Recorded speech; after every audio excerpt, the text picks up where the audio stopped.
오늘 우리는 롯이 사는 소돔과 고모라 땅을 하나님께서 멸하실 거라고 하는 이야기를 들은 아브라함이 소돔과 고모라 땅을 위해서 기도하는 이야기를 살펴보려고 합니다.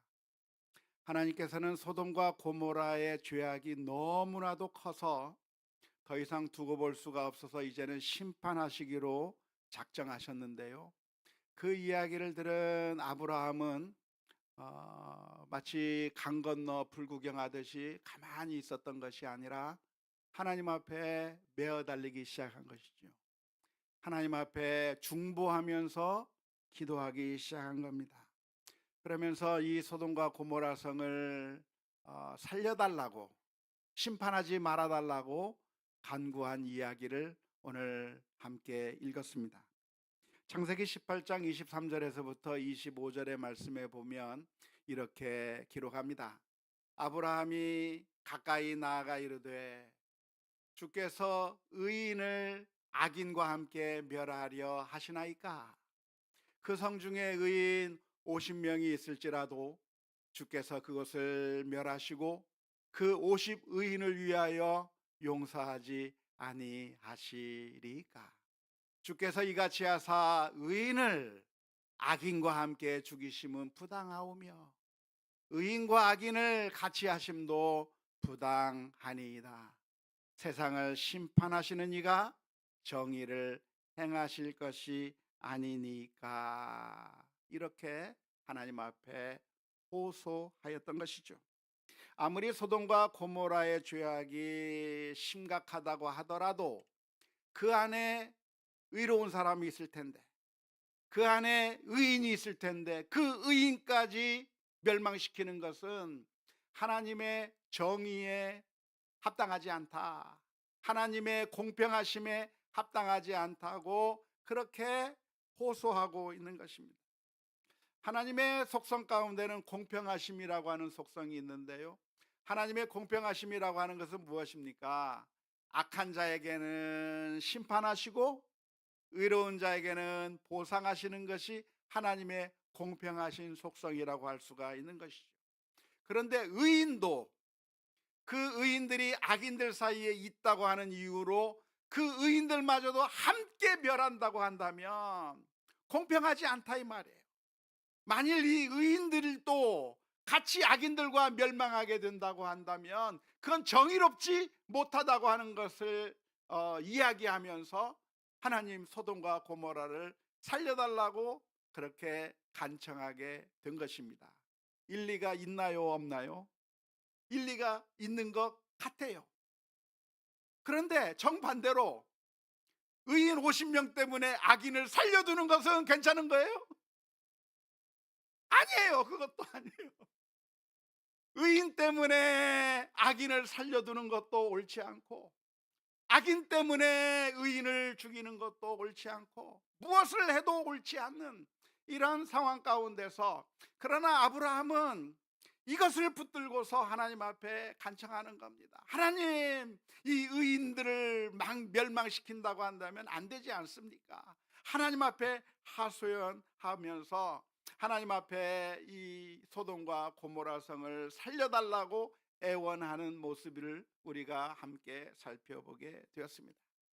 오늘 이러한 아브라함의 모습을 볼 때 아마 세상 사람들은 잘 이해하지 못할 겁니다. 왜냐하면 바로 그 아브라함이 조금 전에 어떤 일을 겪었었죠? 아브라함과 롯 사이에 갈등이 있어서, 그래서 롯에게 모든 것을 다 양보해 버린 그 사건을 지난 시간에 우리가 살펴본 바가 있습니다. 그런데 그 조카 롯이 얄밉게도 땅을 고르라고 했더니 제일 좋은 땅 소돔과 고모라 땅을 차지해서 그 땅으로 가버린 그 롯을 보면서 아마 마음속에 씁쓸함도 있었을 거예요. 얄밉다는 생각도 들었을 겁니다. 그래서 이 순간에 일반 사람들이라고 한다면 어떤 반응을 보이는 것이 가장 자연스러운 반응일까요? 거참 잘됐다, 쌤통이다, 하나님께서 소돔과 고모라 성을 멸망시킨다고 하니까 거자 잘됐다고 하면서 쾌재를 부리는 게 어쩌면 우리 일반 사람들의 반응일 것입니다. 하지만 놀랍게도 아브라함은 소돔과 고모라 성을 멸하시겠다고 하는 하나님의 계획을 듣고 아브라함은 너무나도 가슴이 아팠어요. 하나님, 그 성을 멸하시면 안 됩니다 하면서 간청해 주고 있는데요. 그 이유가 무엇일까요? 그것은 바로 아브라함은 단 한 번도 롯을 미워하거나 롯을 적으로 생각한 적이 없기 때문에 그렇습니다. 아브라함의 목자들과 롯의 목자들 사이에 갈등이 있기는 있었지만 그것 때문에 롯을 미워했던 것이 아니라 오히려 어떻게 했어요? 양보한 것이죠. 아브라함에게 있어서 제일 중요한 것이 있다고 한다면 돈이 중요한 것이 아니라 사람이 중요한 것이고, 아브라함에게 중요한 것은 이 세상에서 내가 얼마나 많이 가지느냐가 중요한 것이 아니라 하나님께서 원하시는 기뻐하시는 삶을 사는가가 훨씬 더 중요했기 때문에 아브라함은 롯에게 양보한 것이지, 아브라함이 롯을 미워하거나 롯과 헤어질 결심을 했던 것이 결코 아니라고 하는 것을 우리가 기억해야 될 필요가 있습니다. 창세기 13장 9절 말씀에 보면 이런 말씀이 있었죠. 지난 시간에 우리가 살펴보았었는데요. 내 앞에 온 땅이 있지 아니하냐, 나를 떠나가라. 내가 좌하면 나는 우하고 내가 우하면 나는 좌하리라. 이렇게 이야기를 했는데요. 나를 떠나가라 라고 이야기한 이 말을 대부분의 많은 사람들은 오해합니다. 그래서 갈등이 있으면 떠나는 게 상책이야, 헤어지는 게 그게 해법이야 라고 생각하기가 쉬운데요, 그게 이 성경에서 말하고자 하는 말이 아니에요. 이 아브라함이 했던 선택이 무엇이었다고 말씀을 드렸죠. 헤어지자고 하는 게 아브라함의 선택이 아니라 모든 것을 조카 롯에게 양보한 게 핵심인 것이죠. 둘이 서로 싸우고 있을 때, 목자들이 서로 싸우고 있을 때 죽기 살기로 서로 다투면서 그래서 내 것을 더 많이 얻기 위해서 노력한 게 아니라 아브라함은 그 순간에 롯에게 모든 것을 다 양보해 버린 겁니다. 소돔과 고모라 지역이 그렇게 아주 좋은 땅이었기 때문에 그 양들을 치우기에 너무나도 좋은 그 땅을 조카로 하여금 차지하게 하고 자기는 황량한 땅, 척박한 땅으로 물러가서 거기서 양을 치기로 손해를 선택했다고 하는 것이 이 창세기 13장 9절의 핵심이라고 하는 것을 잘 기억할 필요가 있겠습니다. 아브라함은 롯을 사랑했기 때문에 소돔과 고모라가 멸망할 거라고 하는 소식을 들었을 때 그냥 가만히 있을 수가 없었어요. 그래서 하나님 앞에 엎드린 겁니다. 하나님 앞에 기도하는 겁니다. 하나님 살려주세요, 하나님 멸망시키지 말아주세요 기도하는데 어떻게 기도했습니까? 50명을 제안한 거죠. 하나님, 저 소돔과 고모라 땅에 50명의 의인이 있다고 한다면 저 악인들 때문에 이 50명의 의인을 하나님 멸망시키겠습니까? 이 성을 무너뜨리겠습니까? 그때 하나님께서 놀라운 말씀을 해주셔요. 무슨 말씀을 하시죠? 만일 이 성에 의인이 50명만이라도 있다고 한다면 나는 이 성을 심판하지 않겠다고 말씀하시는 것이죠. 그런데 아브라함이 생각해 보니까 50명이 없을 것 같아요. 그러니까 어떻게 합니까? 하나님, 50명 가운데서 5명 부족하면 어떡하겠습니까? 하나님께서 또 말씀하셔요. 괜찮아, 45명이면 내가 용서해 줄게. 그런데 다시 또 얘기하는 겁니다.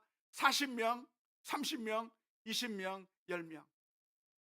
이야기를 하면 할수록 소돔과 고모라 성을 멸망시키지 않아야 될 이유보다도 소돔과 고모라 성을 멸망시킬 이유만 더 분명해진 대화가 되고 말았던 것이죠. 어쩌면 이 아브라함은 오늘날 우리가 자가용을 사러 가거나 혹은 아파트 사러 갈 때 비슷한 전략을 쓴 것 같아요. 우리가 자가용 사러 갈 때 소형차 사러 갔다가 거기다가 한 200만 원만 더 붙이면 한 단계 업그레이드 할 수 있는데, 그러냐고 그걸 보고 있으면 걷다가 또 한 300만 원만 붙이면 더 좋은 걸 살 수 있는데 그래서 나중에 막 더 좋은 차로 사게 만드는, 아마 아브라함이 지금 왔으면 장사 잘했을 것 같아요.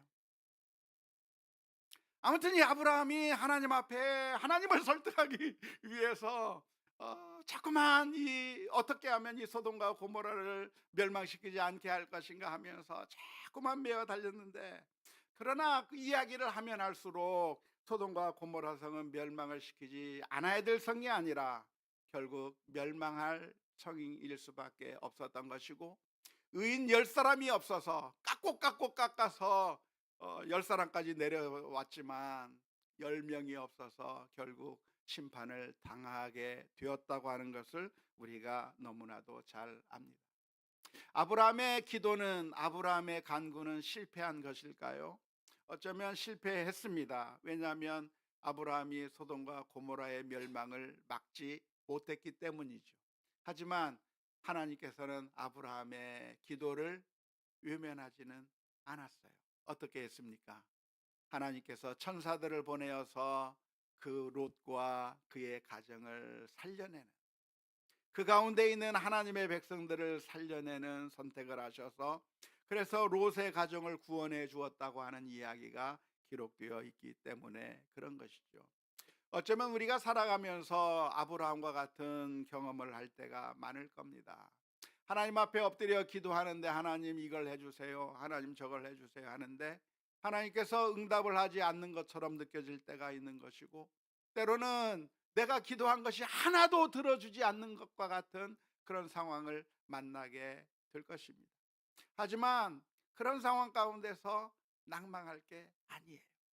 왜냐하면 하나님께서는 아브라함의 간구를 듣지 않은 것 같았지만, 그러나 하나님께서는 롯과 그 가정을 살리신 것처럼 우리의 기도를 외면하시는 것이 아니라 하나님께서는 더 좋은 길로, 우리가 생각하지 못한 더 크고 더 엄청난 일로, 우리가 조금 마음이 조급해서 그렇지 조금만 기다리면 하나님께서 어마어마한 큰 일을 보여주실 거라고 하는 것을 믿으며 하나님 앞에 엎드리는 우리 모두가 다 될 수 있기를 주님의 이름으로 축원합니다. 오늘 우리가 이 이야기를 통해서 얻을 수 있는 교훈이 있다고 하면 무엇이겠습니까? 그것은 이 세상은 어떻게 살아나는가입니다. 이 세상은 어떻게 살아나는가? 그것은 하나님의 뜻대로 사는 의로운 사람 10명이 살릴 수 있다는 겁니다. 소돔과 고모라가 아무리 심각한 죄를 저지르고 있어도, 그 성에 완전히 악한 사람들이 들끓고 있다고 할지라도 하나님의 약속은 무엇이에요? 그 성에 의인 10명만 있으면 내가 심판하지 않겠다고 말씀해 주신 것이죠. 그래서 오늘 이 말씀을 보면서 우리가 좀 깨달았으면 좋겠는데요, 이 세상을 살아가면서 우리 그 주변에서 만나는 악한 일들을 보면서 우리는 분노하거나 절망할 때가 많이 있습니다. 하지만 그런 사람들을 보면서 절망하거나 그런 사람들을 비난할 필요가 없습니다. 왜냐하면 그 사람들 때문에 이 세상이 망하는 것이 아니라 의인이 없어서 망하는 거거든요. 이 사회가 망하는 이유가 무엇입니까? 악인이 많아서 망하는 게 아니라 의인이 없어서 망하는 거예요. 그렇기 때문에 결론은 무엇입니까? 내가 만일 하나님의 말씀대로 순종하며 산다면 하나님께서 용서해 주시고 보호해 주실 거라고 하는 사실을 기억하면서 오늘 우리가 하나님의 뜻대로 거룩하게 살아가는 그런 결단들이 있어야 될 줄로 믿습니다. 어쩌면 우리가 살아가는 이 세상은 참 소망이 없는 것처럼 보여요. 참 이 세상이 정의롭게 돌아가면 얼마나 좋을까요? 정말 정의가 살고 의로운 사람은 잘 되고 악을 행하는 사람은 심판을 당하고 멸망하고, 그래서 하나님의 정의가 이 땅 가운데 제대로 잘 이루어질 수만 있다고 한다면 얼마나 좋을까요? 하지만 안타깝게도 우리가 경험하는 이 세상은 어떤 세상인가요? 이 세상은 하나님의 정의가 이루어지는 것이 아니라 악이 승리하는 것처럼 보이는 세상입니다. 악한 사람은 그 아무리 나쁜 짓을 해도 전혀 제지당하지 아니하고 심판당하지 아니하고 떵떵거리면서 잘 살고 있는데, 착한 사람들은, 의로운 사람들은 정말 고난을 당하고 조그만 하나 때문에 박살이 나고 고통을 당하는 그런 모순적인 이 사회 속에서 우리가 살아가면서 우리들의 마음 가운데 어쩌면 절망감이 쏟아지게 될 때가 있을 겁니다. 우리 앞에 놓여져 있는 악의 카르텔 앞에서 무기력한 느낌을 받을 수가 있을 것입니다. 하지만 이러한 상황 가운데서 우리가 기억해야 될 것이 무엇입니까? 이 사회는 악한 사람들 때문에 망하는 것이 아니라 의인 10사람이 없어서 망한다고 하는 것입니다.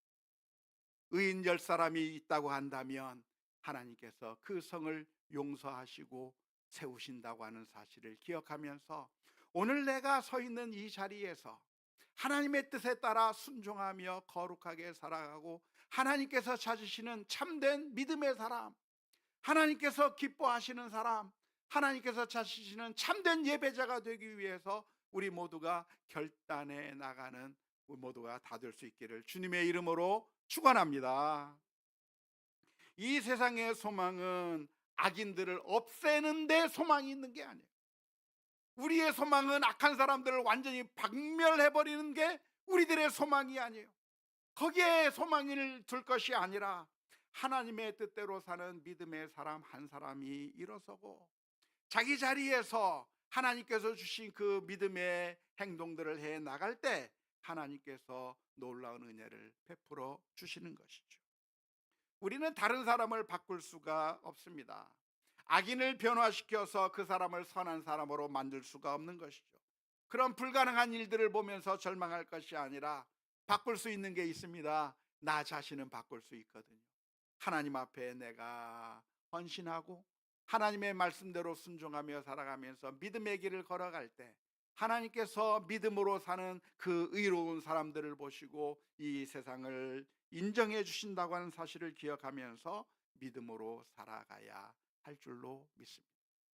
우리 가정은 어떻게 소망을 얻을 수 있을까요? 우리 가정은 어떻게 행복한 가정이 될 수 있을까요? 그것은 절망적으로 보이죠. 남편을 보면 절망적이에요. 우리 자식들을 보면 절망적이에요. 내 아내를 보면 절망적일 수가 있어요. 우리 부모님을 보면 절망적일 수가 있어요.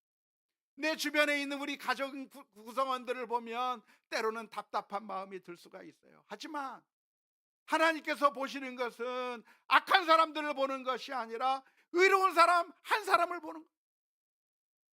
모든 사람들이 다 소망이 없는 것처럼 보인다고 할지라도 내가 하나님 앞에 바로 서고 하나님의 말씀에 순종하며 하나님께서 기뻐하시는 삶을 내가 살아갈 때 그 가정이 살아나게 될 줄로 믿습니다.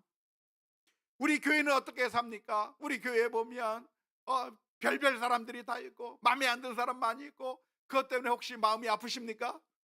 혹시 그렇다고 한다면 마음을 고쳐 먹으세요. 우리 교회에 그런 사람들이 있다고 하는 게 문제가 아니라 내 한 사람이 하나님 앞에 바로 서 있다고 한다. 하나님께서 원하시는 뜻에 나 혼자 순종하고 기도하고 찬송하고 하나님의 뜻에 따라 내가 믿음으로 살아가게 된다고 한다면 그 교회는 소망이 있는 거예요. 이 사회는 어디에 소망이 있습니까? 악한 사람들을 다 잡아넣어서 감옥에 쳐넣어야 소망이 있나요? 아니요. 그 악한 사람들이 아무리 많이 있다고 할지라도 내가 내 자리에서 하나님의 말씀에 순종하며 살아갈 때 하나님 앞에서 우리 사회가 소망이 있다고 하는 사실을 기억할 수 있기를 주님의 이름으로 축원합니다. 하나님께서는 10사람이라고 하는 사람이 없기 때문에 소돔과 고모라를 멸망하기로 하셨는데요. 이 열이라고 하는 숫자는 최소한의 숫자일까요? 아니면 10명보다 좀 부족한 의인이 있으면 어떻게 되죠? 10명이 안 되니까 낙제점일까요? 우리가 그렇게 이해하시면 안 됩니다. 성경을 보면서 하나님께서 10명의 의인이 있으면 이 성을 살리라고 말씀하셨기 때문에 10명이 미니멈이야. 10명은 채워야 돼 라고 생각하시면 큰 오해입니다. 이것을 우리가 문자적으로 읽을 것이 아니라 상징적인 의미로 이해해야 되는데요, 하나님께서 10명이 있으면 이 성을 멸망시키지 않겠다고 말씀하신 것은 아무리 적은 수의 사람이 있어도 내가 그 사람들 때문에 이 성을 멸망시키지 않겠다고 하는 그런 의미이기 때문에 꼭 10명만을 의미하는 게 아닙니다. 어떤 때는 100명이 될 수도 있고요, 어떤 때는 1명이 될 수도 있는 거예요. 1명이 될 수도 있는데 어디에 그게 나타납니까? 예레미야서 5장 1절 말씀에 기록되어 있는 거죠. 이런 말씀이 기록되어 있습니다. 너희는 예루살렘 거리로 빨리 다니며 그 넓은 거리에서 찾아보고 알라. 너희가 만일 정의를 행하며 진리를 구하는 자를 몇 명이라도 찾으면, 한 사람이라도 찾으면 내가 이 성읍을 용서하리라. 예루살렘에서는 한 명만 찾아도, 정의를 행하며 하나님의 말씀대로 행하는 한 사람만 있으면 이 성을 멸하지 않겠다고 하나님께서 말씀해 주고 계시는 거예요. 그래서 온 세상이 악한 길로 다 간다고 할지라도, 이 세상이 완전 절망적인 그런 모습을 보인다고 할지라도 그 모습에 우리가 절망할 게 아니라, 맞아, 내가 하나님의 말씀대로 순종하며 살면 하나님께서 의로운 사람 한 사람으로 인하여 이 성을 살릴 것이라고 하는 그 말씀을 믿으며 우리 모두가 다 하나님의 말씀 앞에 진실하게 설 수 있는 그런 믿음의 결단들이 있을 수 있기를 주님의 이름으로 축원합니다. 우리 가정 가운데서 다른 가족 구성원들이 다 잘못된 길로 가는 것처럼 보인다고 할지라도, 맞아, 내가 하나님 앞에 바로 서 있다고 한다면 하나님께서 나를 보시고 하나님께서 나를 통해서 구원을 베풀어 주시고 이 가정에 소망을 주실 거라고 하는 생각을 가지며 내가 이 가정을 살린다고 하는 의미에서 바로 서 있기를 주님의 이름으로 축원합니다. 교회에 와서 보면서 교회에 아무도 협조해 주는 사람 없고, 아무도 전도하는 사람 없고, 아무도 하나님을 찬양하는 사람이 없고, 나 혼자밖에 없다고 절망할 게 아니라, 나 혼자라도 전도하고, 나 혼자라도 찬양하고, 나 혼자라도 하나님의 말씀에 바로 서면 그 교회가 산다고 하는 사실을 믿을 수 있기를 주님의 이름으로 축원합니다. 이 세상에 살면서 우리는 늘 쓸쓸하고 외로운 느낌을 받을 때가 있을 겁니다. 이 세상 사람들이 다 악한 길로 가버리기 때문이죠. 그러나 그 순간에 외롭다, 나 혼자만 남았다 할 게 아니라, 나 혼자 남아도 하나님께서 우리를 보시고 구원해 주실 거라고 하는 그 믿음을 가지고 하나님 앞에 신실하게 서는, 내가 어디에 서 있든지 간에 하나님을 예배하는, 하나님을 참으로 공경하는 믿음의 사람들이 다 될 수 있기를 주님의 이름으로 축원합니다. 성경에 보면 그런 사람들이 나옵니다. 이스라엘 민족이 애굽 땅에서 살고 있을 때 애굽 왕 바로는 아주 무시무시한 명령을 내렸습니다. 어떤 명령이죠? 아기가 태어날 때 그 아기가 남자아이거든 죽여버리라고 하는 명령을 내린 것이죠. 그때 그 명령을 들은 히브리 산파는 어떻게 해야 옳은 것일까요? 로마서 13장의 말씀처럼 위에 있는 권세는 하나님께서 주신 권세이니까 위에 있는 권세에게 복종하라고 말씀하신 로마서 13장의 말씀처럼 바로 왕의 명령이니까, 나보다 위에 있는 권세가 나에게 명령한 명령이니까 무조건 복종해서 남자 아기들을 다 죽이는 게 옳은 것인가요? 아니에요. 로마서 13장의 말씀은, 위에 있는 권세에 복종하라고 말씀하신 그 말씀은 원론적인 차원에서 해주시는 말씀입니다. 국가가 무엇인가, 왕이 무엇인가, 질서를 유지하고 악을 행한 자에게는 심판하면서, 그래서 한 나라를 유지하기 위해서 그렇게 세워놓은 하나님께서 세우신 권세이니까 그 앞에 복종하며 세금을 낼 것은 세금을 내고 복종할 것은 복종하라고 그렇게 말씀해 주신 거예요. 원론적인 차원에서 하나님의 뜻을 수행한다고 하는 의미에서 말씀해 준 겁니다. 하지만 만일 악한 명령을 내린다고 한다면 복종해야 되나요? 복종하지 말아야 되나요? 안 해야 돼요. 로마서 13장을 잘못 오해해가지고 하나님의 말씀이니까 무조건 순종해야 된다라고 그렇게 생각하시면 안 되는 거예요. 위에서 시킨 일을 내가 하니까 나는 죄 없다고 말할 수 있나요? 아니에요. 위에서 시켜서 해도 그 일이 악한 일이면 내가 잘못하는 일이 되는 거예요.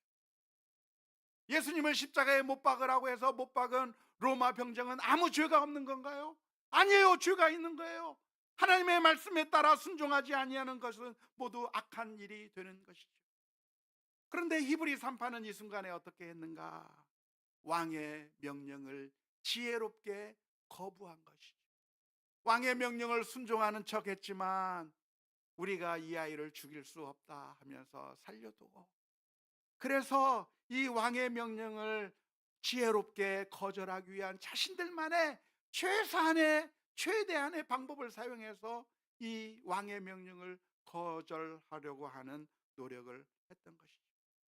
만일 이 순간에 온 세상이 다 바로의 권세하에 있고 이 세상이 다 악한 세상이기 때문에 나 혼자 의롭게 살아봤자 아무런 의미가 없다 하면서 바로의 명령에 따라 그렇게 순종하며 살았다고 한다면 그 사회는 암울한 사회가 되고야 말 것입니다. 하지만 믿음의 사람들은 그 순간에 하나님의 말씀에 순종한 것입니다.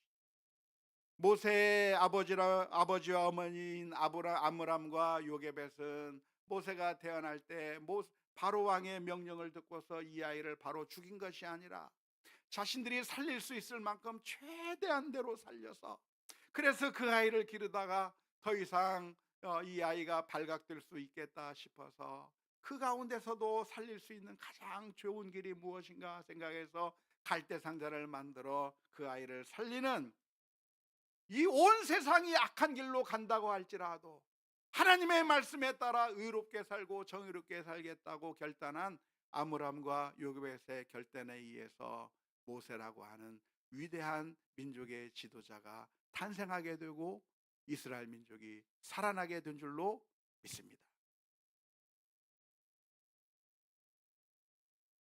이 세상은 누가 살립니까?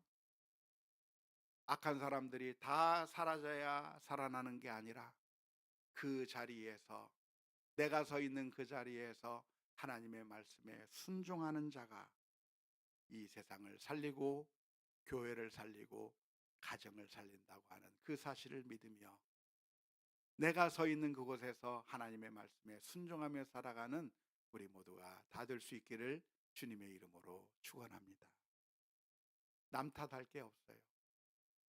남편 탓하고 아내 탓하고 부모 탓하고 이 사회가 썩었다고 탓할 게 아니고 교회가 썩어 먹었다고 탓할 게 아니라 하나님께서 찾으시는 그 의인한 사람, 하나님께서 찾으시는 그 의로운 사람이 되기 위해서 오늘 또 하나님의 말씀에 순종하고 나아가는 우리 모두가 되어야 될 줄로 믿습니다. 로마서 12장 1절 2절 말씀에서 이렇게 말씀해 주고 계십니다. 그러므로 형제들아 내가 하나님의 모든 자비하심으로 너희를 권하노니 너희 몸을 하나님이 기뻐하시는 거룩한 산 제물로 드리라. 이는 너희가 드릴 영적 예배니라. 너희는 이 세대를 본받지 말고 이 세대가 악을 행한다고 해서 그 악에 동조하며 따라가지 말고 이 세상이 온갖 죄악을 저지른다고 그 죄악에 따라가지 말고 이 세상이 완전히 바로의 세상이 되어버렸으니 바로 왕의 명령에 따르지 말고 오직 마음을 새롭게 함으로 변화를 받아 하나님의 선하시고 기뻐하시고 온전하신 뜻이 무엇인지 분별하도록 하라 말씀해 주셨습니다. 그런데 안타까운 것은 우리가 그 한 사람이 되기가 너무나도 힘들어요. 너무나도 어려워요. 그래서 우리는 주님 앞에 기도하면서 우리를 하나님의 뜻에 따라 순종하는 사람이 되게 해 주옵소서 기도하며 나가야 될 줄로 믿습니다. 그런데 우리의 소망이 있는데 그것은 무엇입니까? 바로 우리를 위해서 의로운 분 한 분이 계셨다는 거예요. 그분이 누구시죠? 예수님이시죠. 우리가 마땅히 죽을 수밖에 없을 때, 온 세상을 심판해야 마땅한 그 순간에 하나님께서 예수 그리스도 의인 한 사람을 보시고 그 피로 인해서 저와 여러분들을 구원해 주신 줄로 믿습니다. 그렇다고 한다면, 그 은혜를 받았다고 한다면 우리도 이 세상에 살아가는 가운데 하나님의 자녀로서 거룩한 삶을 살게 해 주옵소서 기도하며 나가야 될 줄로 믿습니다. 뿐만 아니라 소돔과 고모라의 멸망의 소식을 듣고 아브라함이 그 땅을 위해서 눈물로 기도하며 하나님 50명만 있어도 심판하지 말아주시지 않겠습니까?